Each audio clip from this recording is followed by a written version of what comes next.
Sean bienvenidas y bienvenidos a otro espacio del programa interdisciplinario para el desarrollo profesional docente en matemáticas, a otra cápsula del pensamiento y lenguaje racional, cambio y acumulación. Les saluda Rodolfo Fallas y junto con mis colegas les estaremos acompañando en la reflexión de esta cápsula. Lo primero con lo que vamos a iniciar es una recapitulación de las cápsulas que hemos abordado en las diferentes semanas, llegando al tema que vamos a trabajar para esta cápsula. En la cápsula número 1 se trabajó el llenado de recipientes. En esta cápsula se presenta el principio de conservación de Piaget, en donde si yo tengo recipientes que tienen el mismo volumen, alguien podría decir que al tener más altura S tendría más volumen. Un conflicto entre longitud como altura versus volumen. Se discutió más que todo tipos de variables, por ejemplo si el flujo es constante, si se puede trabajar la densidad de líquido, formas de recipientes, etc. Pero queríamos profundizar más sobre tipos de comportamientos. Por eso es que se crea la cápsula número 2. Y a partir de las estrategias variacionales como predecir, comparar, estimar y seriar, se estudia el cambio no solamente como derivadas, sino estudiar cambios como un crecimiento lineal, un crece lento luego rápido y un crece rápido y luego lento. Para la cápsula número 3 volvimos al llenado de recipientes, pero en esta ocasión dando una razón de cambio de la altura del líquido en el recipiente. A partir de la razón de cambio de la altura, decir qué forma tiene el recipiente y cuáles son las condiciones iniciales de la altura del líquido en el recipiente, dándole un significado de la constante de integración.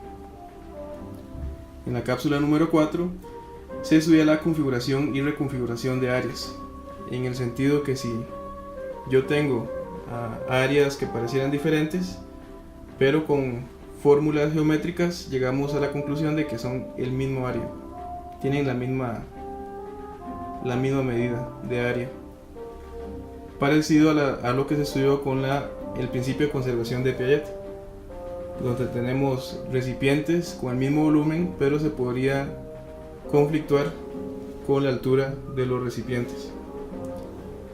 En esa comparación de áreas dio paso para trabajar la cápsula número 5, a partir también de la acumulación del área, estudiar diferentes estrategias de aproximación para determinar el área bajo la curva de una función. Pueden ser contrapecios, rectángulos, etc.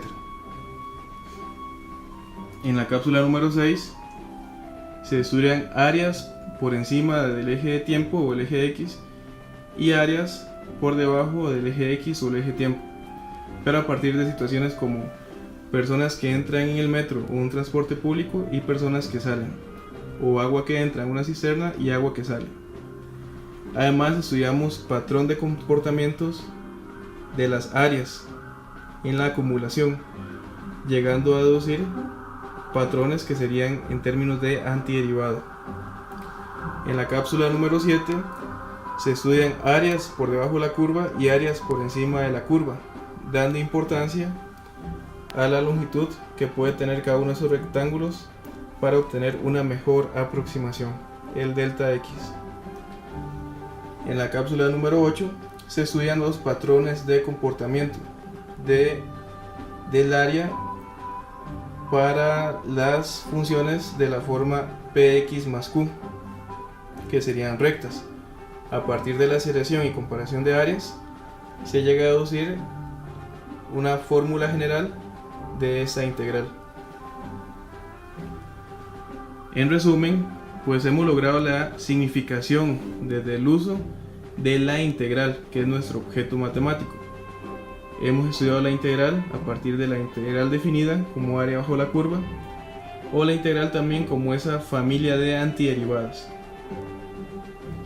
También lo que se ha estudiado es que si yo tengo tres números reales a, b y c, con a menor que b menor que c, y una función continua, se tiene la conservación de áreas, en el sentido que si yo tengo la integral de a a c de la función, es lo mismo que la integral de a a b de la función más la integral de b a c de esa misma función.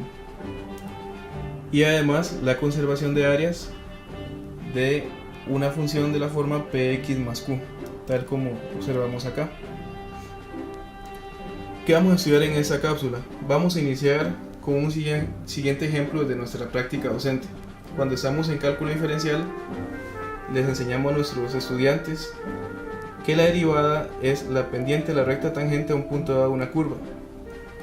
Pero cuando están en cálculo integral, les enseñamos que la integral es el área bajo la curva. Ese no es el detalle. El detalle es que les decimos que son operaciones inversas. Si ya sabe derivar, pues a la hora de obtener la integral es al revés, causándole un conflicto a nuestros muchachos y nuestras muchachas, en el sentido de que como una pendiente, que es en cálculo diferencial, se va a comparar con el área bajo la curva, que es en cálculo integral. Más que todo, lo que nos han ofrecido estas cápsulas es que la integral no solamente es el área bajo la curva, sino la esencia de la integral es la acumulación de valores o razones de cambio. Por ejemplo, si yo voy acumulando la aceleración, voy a ir obteniendo la velocidad, y si acumulo velocidades, voy a ir obteniendo distancias. A partir del ejemplo de la caída libre, vamos a trabajar a la integral como esa acumulación de valores. Pues les deseamos muchos éxitos y espero que disfruten de esta cápsula. Nos vemos.